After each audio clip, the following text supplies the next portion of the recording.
Shalom, welcome to my channel, the Hebrew Bible. This is Moses Gumadi, and in this video we'll talk about the Pesach, the Passover, which is at the moment going on. This is Passover week, and so we look at Hashem's Passover, or the Lord's Passover, Pesach. We read in the book of Leviticus chapter 23 verses 4 to 5, Elle Moed Adonai Mikra'e Kodesh. These are the set feasts of Hashem, of the Lord. Mikra'e Kodesh, they are holy convocations. Asher Tikre'u Otam Bemo'adam, which you shall call or proclaim in their appointed times, right, in their appointed seasons. But Chodesh Harishon Be'arba'a Asar, on the 14th of the first month. Chodesh Harishon means the first month, but Arba'a, that's 4, in the 4 plus Asar, 10. That's 14th la Chodesh, in that month. Bein ha'arbaim Pesach la'Adonai, in the evening, the Lord's Passover. Okay. In the next set of two verses, we read Uva Chamisha Asar Yom, that is on the 15th day, La Chodesh, on the month Hazeh, this month, Chag HaMatzot LaAdonai. The feast, there will be a feast of unleavened bread to the Lord. Okay. So they have to go for 7 days, and then first day they shall have holy convocation. You shall not do any servile work. It says, Kol melachet avodah lo ta'asu. You should not do any avodah, any work, melachet avodah. Okay, so this is the Passover. The description. It is given as a part of the feasts of the Lord, or Moed Adonai. We'll look at one by one, but let's look at this calendar. So this is a screenshot from one of the official sites, calendar for April 2025 in Israel. So here we have the regular calendar, of course the Gregorian calendar in April, 1st of April onwards till the 30th of April. It's a regular calendar on which the month of Nisan is overlaid. So the month of Nisan began 2 days before April began on a Sunday. And it turns out that the 14th of Nisan fell on the Saturday, the last Saturday. Okay, today is 16th of April, which is 18th of Nisan. On the 14th of Nisan, or the 12th of April, was the Erev Pesach. On this night, the week started, the Passover night, and the 7-day Feast of Unleavened Bread, Pesach 1 to 7, is from this week, 13 to 19. That's in Israel. Some people also extend it till the 20, just to ensure that, the time shift in Israel, between Israel and other places, that is covered, etc. So whatever that is, reason is. But biblically speaking, you have the 14th day Passover night, and then we have 7 days of the Feast of the Unleavened Bread. So this is the calendar. It finishes on the 19th in Israel. Right. So let's get back to the Leviticus portion that we read. We read here, Moed Adonai and Pesach Adonai. Let's look at these two terms that I have highlighted here. The term Moed is Ain Moed. You can pronounce Moed if you can't pronounce Ain. You can pronounce it like Aleph, Moed, but basically it is Moed. I can't even pronounce it very well. I can sometimes attempt. The Arabic people do it very well. Or Yemenite Jews also do it very well. Moroccan Jews, etc. Mizrahi Jews, they pronounce Ain very well. Okay. Right, let's move on. Now, moving on for what? For Moed is basically, it means appointed time. It's a set time, right? Now, it is very important for us to understand that these set times of the Lord, let's go back. Elle Moed Adonai, these are the set times of Hashem. So, set times of Hashem, which He has set up in Genesis. We read in Genesis 1:14, Vayomer Elohim Yehi Me'orot Birkiah Shamayim Lehavdil Ben Yom Ben Hayom Ben Halayla Vehayu Le'otot Ul Moadim Ul Yamim Vashanim. Here we read Ul Moadim. So God made two great lights, right, luminaries in the expanse of the sky to separate between the day and the night. For what? Vehayu le'otot, let them be for signs. Ul Moadim, for the appointed times. Ul Yamim, for the days. Vashanim, and for the years. So the Moadim are determined by the heavenly bodies, which are moon and the sun. And that is why, when we read previously, right, these are the feasts of Elle Moed Adonai Mikre Kodesh Asher, etc. Here we read B'Chodesh Arishon. That is Chodesh. Kodesh is different from Chodesh. Okay, this is Kof Kodesh, that's holy. This is Het Dalet Shin B'Chodesh. This one means moon or the month. So the months are determined by the moons. And so God set up the heavenly bodies to determine the Moadim. Okay? Moadim are appointed times, as we see. Right, the other passage that we want to see is obviously the Lord's Passover. Pesach la Adonai. Pesach la Adonai. Pesach is the word for Passover. Pesach. Het is pronounced like a double H, you can say. It's not like really Chaf, although in Israel nowadays people don't distinguish between Chaf and Het. They pronounce just the same, but actually what is pronounced as Het is Het. You don't bring in the harsh R sound. You just say Pesach. That is very stressed H. H, double H you can say. Passover. Pesach. Okay, right. Which comes from the verb. There is a verb root Fe Samek Het, which is, and then this is in the Katal. Pasach means he leapt over, or to leap over is the root. Leap over, right, or to jump over. So what is the leaping or jumping got to do with or skipping over? Skipping probably is the right word here. What has it got to do with the Passover? Because we read that the Lord, He says, Avar Adonai lingof et Mitzrayim vera'a et hadam al hamashkof. So He is going to pass through to plague the Egyptians, will pass through. This word is Avar, Ain Bet Resh, Avar. Here we have another verb, ufasach. Ufasach is He will skip over, and the Lord will skip over the entrance. Ufasach Adonai al Petach. Okay, the Petach is the entrance or the door. So the Lord will skip over. Means He will jump. He will basically skip over one house where the blood is applied and go to the next. That's the point. So when the destroyer comes, He will not come in because the Lord will skip over. So that's the word. And so the two words, Avar and Pesach. Pesach, as I said, is to leap over. That's the verb. And Avar means to cross over. To cross over, this verb is obviously behind the root of the word Ivri. Ivri means Hebrew.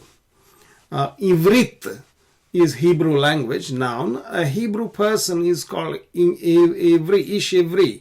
So Ivri means the one who has crossed over. Crossed over what? I mean, physically probably crossed over Euphrates, or maybe crossed over Jordan, I mean, it all depends on what how you interpret, but basically Abraham was an Ivri because he crossed over and came into the land of Canaan.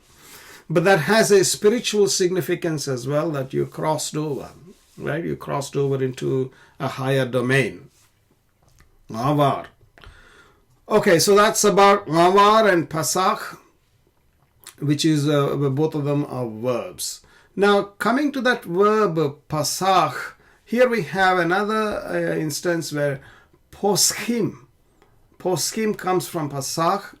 Here, it comes in the context of Elijah telling the Israelites, hey, how long do you waver between two opinions? How long do you skip over between two opinions? If Hashem is God, follow him. But if Baal is God, follow him. So basically people were confused with regards to Hashem, because there was a claim in those days that Baal is the god, or maybe both are the same, or Baal's father is El, and therefore since God is also called El, is Hashem El, or is he the son? Or if he is the son, is he the same as Baal, or is Baal? All these sort of confusion that was there in the past is also there today, of course, in a different way. The point is that Elijah challenges the children of Israel to say, hey, make up your mind. Don't jump between one opinion to the other. Right, between these two opinions, one's here, one's there, etc. How long shall you waver between two opinions? If Hashem is God, follow him, but if Baal, follow him. So that waver word is poschim, comes from the root pasach, to skip over. Okay. Now let's get back again to Leviticus 23, where we're trying to look at various words, Hebrew words, right? Elle mo'adeh Adonai mikra e kodesh. So mikra means a calling together of an assembly, right? Calling, so that's translated as a convocation. So, or an assembly gathering. So Mikra means that. It comes from the root kara, kof resh aleph. So for example, we read in Genesis, Vaikra Elohim laor yom, means God called the day, the light day. Velachoshek kara laila, and the darkness he called night. So kara, kof resh aleph is the root. Mikra is that which is called to assemble, and therefore an assembly. Okay, but Mikra is also used to denote the reading or the recitation of the scriptures. So Mikra means to kara, to call out or to read out the scriptures. In fact, the scriptures themselves are also called Mikra in certain contexts. For example, Mikra ot gedolot, we read, that phrase is used for the Bible. Okay, so that's the word Mikra. Now finally, I want to talk about this phrase Bein ha'arvaim. Bein ha'arvaim is translated as in the evening, and sometimes some translations translate it as between the evenings. In the first month, on the 14th day of the month, in the evening, here we read, B'chodesh harishon ba'arva asar lachodesh, on the 14th day of the month, Ben ha'arvaim Pesach la'Adonai. On that evening, between the evenings, Ben ha'arvaim is the Pesach, between the evenings. So which evenings? So there are some based on the demands of the New Testament text. For example, in the Synoptic Gospels, Matthew, Mark, and Luke, we read that Jesus and the disciples observed Passover the day before, in the evening before the day of crucifixion. But in John's Gospel, we read that the Passover is the next day. And there is a meal they ate in John's Gospel the evening before, but nothing about Passover is mentioned in that particular narrative. So John's Gospel does not view the Passover as being in the previous day, but on the day of Passover itself. So to reconcile the difference between John's Gospel and the Synoptic Gospel, some people have come up with an explanation that, hey, Bein HaArbaim means like between the evenings, and between the evening of the 14th of Nisan and the 15th of Nisan, anywhere in between these two times, you can observe the Passover, etc. But that is not what it is, because this phrase, Bein HaArbaim, is used for Passover observance in these references. You can pause the video, just note the references, okay. That phrase is used in all these references, and I have classified their usage where they are used. Passover observance, time when flesh of quails was eaten in Exodus 16. The time of the daily evening sacrifice, the second sacrifice, right? One sacrifice is in the morning, but the second sacrifice is at Bein HaArbaim. Right? So that's in Exodus 29 and Numbers 28, etc. These are the verses. And also the time of lighting the lamps in the holy place. Regarding in these times, these things are done. And so we need to really, evening sacrifice. Do you offer an evening sacrifice between today's evening and the next day's evening? Is that what it is saying? Absolutely not. That's not what it means. So here is the meaning of Bein HaArbaim. In the Torah, Bein HaArbaim is used for the time of the second day Tamid offering, second daily Tamid offering, which is the one that I said, the evening sacrifice. The first is in the morning, the time of the slaughter of the Pesach sacrifice, and other functions in the temple, as I have shown here. Now, commonly, this phrase, Bein HaArbaim, is translated as between the evenings or between the settings. What do you mean setting? Setting of the sun. When the first setting of the sun is the beginning of its descent after noon. So at noon, the sun will be at the peak and the sun starts coming down. So from the point of the sun start coming down at noon, and the point of sun coming down below the earth that you can't see, right? So, and the second sundown. So you have two descents, one descent just right after the noon, and the second descent or setting at sundown. Between these two settings is Bein HaArbaim. Hence the phrase means basically in the afternoon, okay? In the late afternoon or whenever. And so they have, otherwise, you can't. Some people think that it is between the twilight and the setting of the sundown. If that's the case, you hardly have, you not even have 1 hour or something, and so it is not possible to conduct the Passover offerings, and it's not possible to do Passover, slaughter Passover, so many Passover lambs. When people come from all over the country, they come there, it's not possible. Okay? Right, so basically this is what it means. It means in the afternoon from between the setting two settings. That's the meaning of Bein HaArbaim. Okay, now let's come back to Leviticus chapter 23, verse 6 to 7. That's the second set of verses that we have read. Uvachamisha asar yom lachodesh hazeh chag hamatzot. Chag hamatzot. Chag hamatzot means the feast or the festival of the unleavened bread. Chag. Chag sameach, we say, right? Chag means the feast or festival.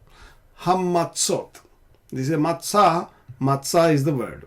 Matzah is the word, and the plural is matzot, and there is an article he attached in front of the matzot.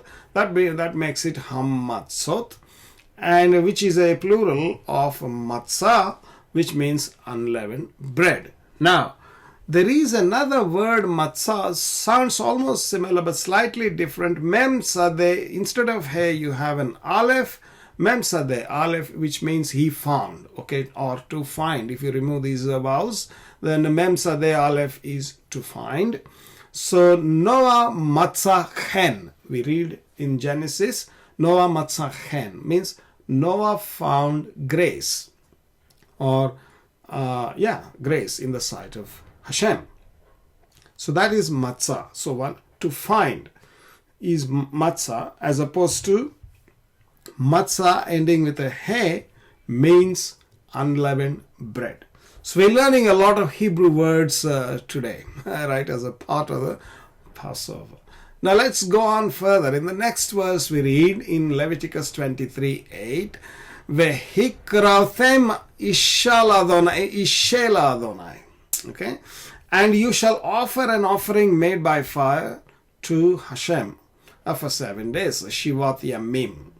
Here we have Hikrautem and Isheh. So Isheh means a burnt offering. It comes from the root Esh. Esh is fire. Esh is fire, and Isheh, therefore, is a burnt offering. So I think I will do another study of all kinds of offerings that are written in the book of Leviticus, chapter 1 onwards, till 4, 5, or whatever, 6 maybe. And we can study them, and there are different words used for these offerings: Zabach, Korban, Isha, etc., Ishe, etc. So it comes from this word Esh, which means fire. Another word that we just saw is Vehikrautem, and you shall offer. Here, if you have noticed, this is a Hitpael sort of a conjugation. Hikrautem. So you see the root here, karav, kofresh bet, and this is the root. Karav means to approach or to come near. So to offer, although we say it's an offering, an offer, right, from this verb, the basic meaning or the core meaning really is to approach the Lord, to come near, come close to the Lord. Karav. Karav means near. In fact, this word is used in Urdu and Hindi as well. If some of the Indian, Pakistani or other audience who understand these languages, there is a word in Urdu called karib or kariban, which means nearly, almost, etc. So, which again takes its meaning from this root kofresh bet, coming near, close to. Okay. Now look at this verse. It is a very interesting verse here in the book of Isaiah 8 and verse 3, where we read about Isaiah ve'ekrav el hanaviyah v'tahar ve'teled ben. Isaiah says, I came to the prophets and I approached the prophetess, and she conceived and bore a son. So he came close to her, and then he began. So the meaning of the word karav, to approach the Lord, is also the same word is used in these circumstances as well, where Isaiah went to the prophetess and she conceived. And so coming close to God is similar to coming close in these context as well, except that this is not physical, this is spiritually coming close to God. So that's what if somebody takes an offering, the meaning of the offering is that they come close to God. Okay, that's the meaning, karav. And that's where the word korban comes from. The word korban is an offering, which korban, this is kamatz katan or chatuf kamatz or something. Kamatz katan is the name for this one. Korban. So here there is a stress symbol on the top, and so if you have the first syllable is closed and the next syllable is stressed, in the syllable where if there is a closed syllable with unstressed closed syllable and there is a kamas, then you say that's the korban, not karban. Korban. So I have a video on the kamatz katan somewhere, so probably I'll try to leave a link below the video. But that means offering, but it comes from the root, as we discussed. Karav means to approach or to come near. So this is korban. Now, by the way, a couple of times in the Hebrew scriptures, the word korban is also pronounced or spelt as kurban, Kurban is more familiar in Aramaic and Arabic as well, but this is not an Aramaic occurrence in the Hebrew Bible. A couple of times, I think in the book of Nehemiah, it occurs, the pronunciation is used as Kurban, Kurbani, and Kurban are very familiar words in Arabic and Urdu. Right, so we also hear about the phrase Korban Pesach, means Passover sacrifice. Although this phrase doesn't occur directly in the scriptures as such, I haven't found it, but Pesach and Korban are mentioned in the same context and in the same verse in the book of Numbers chapter 9 verse 3, where we read here, Ki Korban Adonai lo hikriv bemoado het-o Ishahu. So he's saying that the man who hasn't brought the offering of the Lord, the Korban. So here we see Korban is the offering. Hikriv, lo hikriv means he has not offered. He didn't offer, it says. So that's the hikriv is the verb. Korban is the noun. Both of them share that root, kofresh bet. Okay. Right. So another point that I would like to make before we conclude this video is that, hey, Passover, well, it started in commemoration of the Exodus. The firstborn son of Israel was spared, and the firstborn son of Egypt, was killed, and the Israelites were set free by God from the hand of Pharaoh, by the hand of Moses, and they came out. And they, of course, observe the Passover all throughout, and they've been observing for thousands of years now. And so what about Passover? Is Passover cancelled? Is the Torah cancelled? Oh, is this all going to come to halt? No.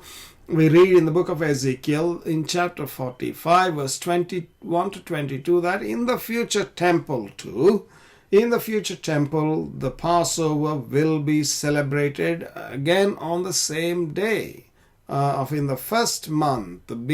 Barishon ba arba asar yom lachodesh yihya lachem ha-Pasach. Who is saying this? Now Moses is not saying, Ezekiel is saying in chapter 45 in the context of the future temple. Chag Shevuot Yamim, they'll have a feast of 7 days, and there is a prince who will prepare here. There is a messianic prince. Ve'asa han-nasi ba'yom hahu ba'ado uba'ad kol am ha'aretz par ha'chatat. So he is going to bring a bull for the sin offering for himself and for all the people in a future day. Sacrifices will resume in a future temple, and the prince, who is David, according to the same Ezekiel, if you read Ezekiel chapter 34, verses 23 to 24, and then read Ezekiel chapter 37, verses 24 to 25, you will identify this prince to be David. He will be the king, and so the messianic prince, King David, will offer a sacrifice for himself and for his sins, and he will observe the Passover in a future temple where sacrifices will resume. Well, that is what Ezekiel says, and this was written obviously hundreds of years before the New Testament, but that's a fact. So we have to live with this. Just make of what you want to make of it. This has to be true. Otherwise, we can't trust the Hebrew scriptures. Okay, this has to be true, literally. Okay, that brings us to the end of this video. Thank you for watching. Please do like and subscribe to my channel. Click the bell icon. Also, please do comment below, and I will see you again with another video as soon as I can. Thank you very much.